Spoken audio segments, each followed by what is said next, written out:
જય શ્રી કૃષ્ણ. બાળકના બાળપણનું ઉત્તમ ઘડતર એ તેમના સમગ્ર જીવનની ભૂમિકા ભજવે છે. એટલે જ તો આપણા દેશમાં પ્રાથમિક શિક્ષણ એ પાયાનું શિક્ષણ ગણવામાં આવ્યું છે.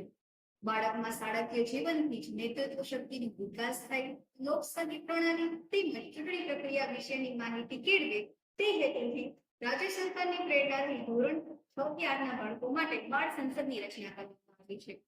જેવી રીતે લોકો માટે અને લોકો દ્વારા ચાલતા શાસનને લોકશાહી કહેવાય છે અને લોકમતથી ચૂંટાયેલા પ્રતિનિધિઓ સમગ્ર દેશનું સંચાલન કરે છે, તેવી જ રીતે બાળકો માટે અને બાળકો દ્વારા ચાલતી પ્રક્રિયા એટલે બાળ સંસદ પ્રક્રિયા. પ્રાથમિક શાળામાં બાળ સંસદની આ ચૂંટણી પ્રક્રિયા અમે દર વર્ષે યોજીએ છીએ.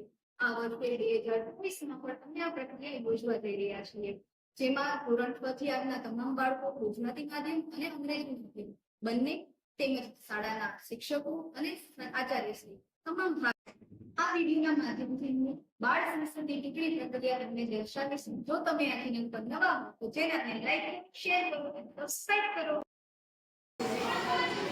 હેલો, તમે કોણ છો? હું સોનાના સોનાક્ષી છું. હું બાળ સંસદ ઉમેદવારીનું ફોર્મ ભરવા આવી છું. મારી બેનનું નામ પુસ્તક છે.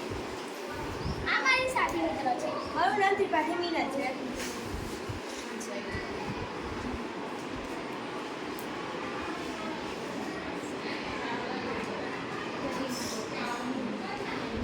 જો હું ચૂંટણીમાં વિજય થઈશ તો